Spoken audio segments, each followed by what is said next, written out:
লাকাদ জানাল বিলাদা ওয়া মান আলাইহা ইমামুল মুসলিমিন আবু হানিফা বুদ ইমামে বাসফা আসরাজ উম্মতানে মুস্তফা। ভাইরা আমার, আল্লাহ কত দয়াময়। আল্লাহর বান্দা আবু হানিফার এমন জ্ঞানের ভান্ডার আল্লাহ দিলেন। আবু হানিফা টাইমে এসে হাজির। খ্রিস্টান পাদ্রীর মাথা গরম, এত দেরি কেন হলো রে ইমাম আবু হানিফা? বলে আমি বাড়ির থেকে আসছিলাম অনেক তাড়াতাড়ি, কিন্তু নদী সামনে, নদী পার হওয়ার কোনো কিছু নাই। আমি দীর্ঘ টাইম অপেক্ষায় বসে রইলাম। হঠাৎ করে দেখলাম একটা গাছ ভাসতে ভাসতে আসলো।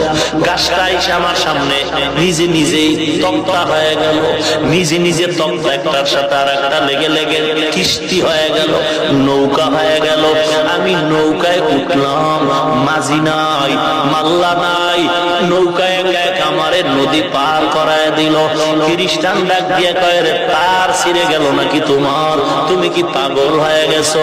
এমনি এমনি গাছ ভাইসা তক্তা হয়, নিজে নিজে কেমনে তক্তা আবার একসাথে মিলে নৌকা হয়? মাঝি মাল্লা ছাড়া নৌকা আবার কেমনে এপার চলে আসে? ইমাম আবু হানিফা বলে, তাহলে কেমনে? বলে, অবশ্যই এর পেছনে একজন মিস্ত্রি দরকার। আল্লাহর বান্দা আবু হানিফা ডেকে বলে, ও খ্রিস্টান পাদ্রী, জবাব নাও। তোমার কথায় তুমি বলো, একটা নৌকা একা একা যেমন হতে পারে না, একটা নৌকা একা একা যেমন নিজে নিজে পার করতে পারে না মাঝি মাল্লা ছাড়া, আমার মাওলা যেই জমিনটা বানাইছেন, আসমান বানাইছেন, আসমানের ভিতরে সূর্য চাঁদ তারকা রাখছেন, এগুলোর পেছনেও কেউ না কেউ আছে।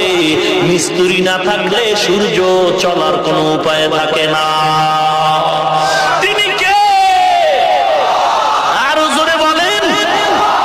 তিনি আর কেউ নয়, তিনি হলেন আমার আল্লাহ। খ্রিস্টান বলে, আরো কিছু প্রশ্নের জবাব দাও। আল্লাহ তোমার একজন মেনেছি, একজন আল্লাহ আছে তো মেনেছি, তবে তার আগে কে ছিল?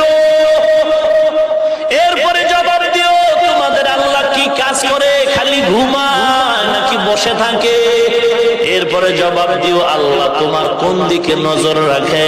ইমামে আজম ডাক দিয়া কয়, জবাব দেওয়ার আগে বেয়াদবি ক্ষমা করে চেয়ার আমারে ছেড়ে দাও, ওই চেয়ারে আমারে বসায় দাও, আমি জবাব দিয়া দেই। খ্রিস্টান পাদ্রী জানার জন্য ছেড়ে দিল চেয়ার। ইমামে আজম আবু হানিফা চেয়ারে বসে বলে, রে পাদ্রী, তাকায়া দেখ, আমার আল্লাহ এইমাত্র